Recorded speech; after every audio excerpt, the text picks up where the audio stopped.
Source of inspiration. Sharing the journey of discovery. PSNA College of Engineering and Technology.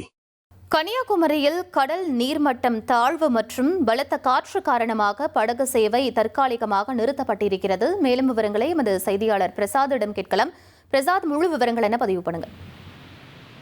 வணக்கம். சர்வதேச சுற்றுலா தலமான கன்னியாகுமரியில் பொதுவாக தினந்தோறும் நூற்றுக்கணக்கான சுற்றுலா பயணிகள் வருவது வழக்கம். ஆனால் வார விடுமுறையான ஞாயிற்றுக்கிழமை தினமான இன்று அதிக அளவிலான சுற்றுலா பயணிகள் வந்துள்ளனர். இந்த நிலையில் இக்கடல் நடுவே அமைந்துள்ள விவேகானந்தர் நினைவு பாறை மற்றும் திருவள்ளுவர் சிலை, கண்ணாடி பாலம் ஆகியவற்றை காண்பதற்கு சுற்றுலா பயணிகள் ஆர்வமாக சென்ற நிலையில் பூம்புகார் கப்பல் போக்குவரத்து கழகத்தால் இயக்கப்படும் படகுகள் இன்று இயக்கப்படவில்லை.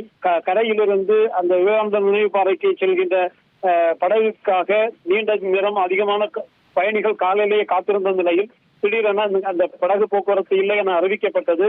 தற்போது கடல் நீர்மட்டம் குறைவாகவும் பலத்த காற்றும் காணப்படுவதால் படகை இயக்கினால் படகு சேதமடையவும் பயணிகளுக்கு ஆபத்து ஏற்படவும் வாய்ப்புள்ளதாக கருதி இன்று நிறுத்தப்பட்டுள்ளது. இந்த பலத்த காற்று குறைந்த பின்போ கடல் நீர்மட்டம் சகஜ நிலைக்கு திரும்பிய பின்புதான் இந்த படகு போக்குவரத்து மீண்டும் இயக்கப்பட வாய்ப்புள்ளது. இதனால் ஏராளமான சுற்றுலா பயணிகள் விவேகானந்தர் நினைவு பாறைக்கோ, திருவள்ளுவர் சிலைக்கோ, கண்ணாடி பாலத்திற்கோ செல்ல முடியாமல் ஏமாற்றத்தோடு திரும்புகின்ற நிலை உள்ளது. Source of inspiration. Sharing the journey of discovery. PSNA College of Engineering and Technology.